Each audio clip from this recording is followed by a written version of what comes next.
Months of demonstrations in Lebanon, perhaps reaching the peak of their animosity during a crucial confidence vote for the government in Beirut today.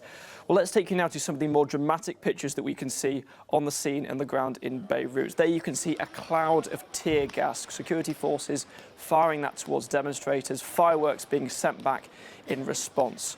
Now, the Lebanese Red Cross, they reported that at least 45 people have been injured and treated at hospital, more than 300 others at the scene. There were cries of no confidence because behind the cement walls in Lebanon, in Beirut, the parliament there was voting on a crucial confidence motion for the government. Now, for more on what it was like on the ground in Beirut, I spoke to a Beirut-based journalist. His name is Taimour Azari, and he told me more about the unprecedented violence. So one of the major escalations that we saw today that we haven't really seen in any previous protests is an MP was actually injured when protesters smashed his car. And so basically the strategy today was that protesters were trying to prevent MPs from getting to Parliament here, basically in order to, so that quorum wouldn't be established during the session. That ultimately failed, but many MPs' cars were smashed. They had eggs thrown at them, paint thrown at them, and some were even forced back.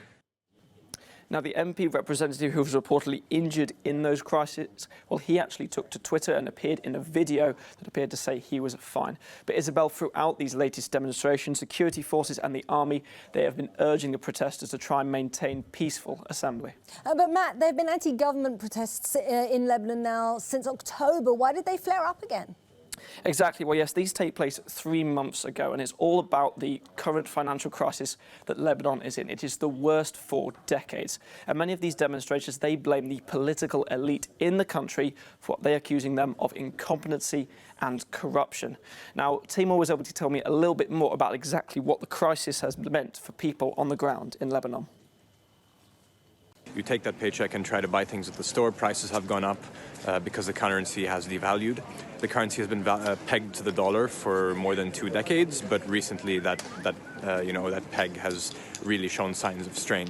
And Lebanon is heavily dependent on exports, and so basically now you're getting less bang for your buck. There's also shortages of medical supplies. There's been a lot of talk about shortages of fuel or shortages of wheat, and so people are living increasingly closer to the edge. Well, that anger on the streets in October, that actually led to the resignation of the former Prime Minister Saad Hariri there. But what hasn't happened since is a government has been able to form effectively and find a solution to the problem. So, Isabel, even if the government appears to have survived this latest confidence motion, the cabinet is still going to be observed highly likely by those demonstrators, and the anger on the streets is going to continue.